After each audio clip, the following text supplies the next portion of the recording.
Hi, and thanks for logging on to the Daily DVAR Halacha. And here's a brand new halacha for you, and it's for Sunday, the 15th day of February. Here we go. Today's halacha is, you know what, no suspense today. I'm going to tell it to you. The halacha is basically going to be that you're not allowed to use bar soap on Shabbos. We're going to begin and end with that. But in the middle here, we're going to explain why, okay? But no bar soap on Shabbos. One of the older reasons given amongst the poskim of a long time ago was that some of the older soaps were more abrasive, and when you rubbed them on your skin, they would actually cause some hairs to fall out, kind of like, I guess, even stronger than the exfoliating things that exist today. And those were off limits for sure on Shabbos, because that was like gozes or shearing hairs off of yourself when you rubbed that abrasive soap against yourself. So that was for sure out in old-fashioned times.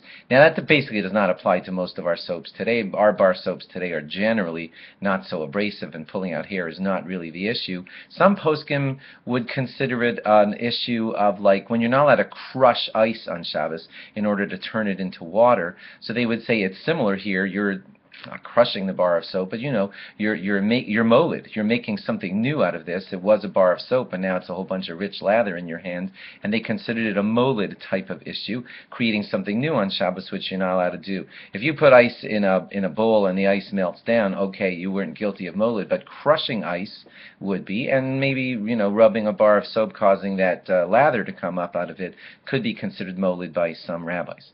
Also, you should just know that older bar of soaps, long before our modern age, they were kind of more pliable, and they bent around and everything. And when you handled a bar of soap, you were smoothing the thing out, and that was for sure the issue with the old bars of soap, the old-fashioned kinds. Our bars of soap now are kind of more solid, and therefore the modern-day poskim talk about whether our bars of soaps are really a problem of smoothing it out, because it's a hard bar and it stays hard through a lot of what you're doing with it. But you see, even as you rub it in your hand, even the bars of soaps of our generation, the edges round down and smoothen out even as you handle the bar of soap and it's wet, especially if it was wet before you started.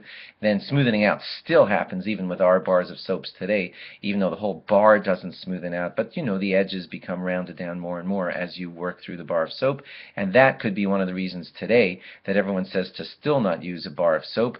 And also smearing the lather onto your skin of the actual soap, some would consider that a kind of smearing that's not allowed to be done on Shabbos either. So although some of the older reasons for the older types of bar soaps don't apply, even on our bars of soaps today, there still are some of these issues floating around and debated about, and it has become pretty much a minhag Yisrael, a custom accepted by all Jews, to not use bar soap on Shabbos. So that's the way the fact remains for all observant Jews. Tomorrow's halacha, we're going to discuss liquid soap and see what the deal is with that. Thanks for logging on, and log on again tomorrow for more. Bye-bye.